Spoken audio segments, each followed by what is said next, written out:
প্রচণ্ড গরমে বিদ্যুৎহীন অবস্থায় চরম দুর্ভোগের শিকার হলেন মহিষাস্থলী গ্রাম পঞ্চায়েতের অন্তর্গত বালিরমনা চারাবাগান, মন্তাজনগর, কালুখালী, সুবর্ণমৃগী সহ বেশ কয়েকটি এলাকার বাসিন্দারা।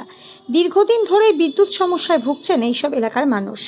সঠিক ভোল্টেজের অভাবে দিনের পর দিন অচল অবস্থায় থাকে বাড়ির আলো, পাখা কিংবা অন্যান্য প্রয়োজনীয় ইলেকট্রিক যন্ত্রপাতি। স্থানীয়দের অভিযোগ, 1 দশকেরও বেশি সময় ধরে বহুবার ইলেকট্রিক অফিসকে বিষয়টি জানানো হলেও কোনো স্থায়ী সমাধান মেলেনি। দিনের পর দিন এই পরিস্থিতি চলতে থাকায় আজ সোমবার দুপুর 12টা নাগাদ অবশেষে ক্ষুব্ধ গ্রামবাসীরা ভগবানগোলা ইলেকট্রিক অফিস ঘেরাও করেন এবং প্রবল বিক্ষোভ দেখান। বিক্ষোভকারীরা জানান, আমরা কোনোদিন ঠিকভাবে বিদ্যুৎ পাই না, নামমাত্র ভোল্টেজে কিছুই চলে না, এত গরমে জীবন দুর্বিষহ হয়ে উঠেছে।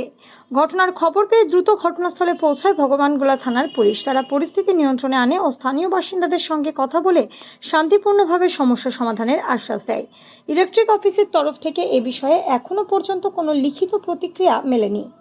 তবে বিক্ষুব্ধ গ্রামবাসীদের দাবি, যতদিন না সমস্যার স্থায়ী সমাধান হয় আন্দোলন চলবে।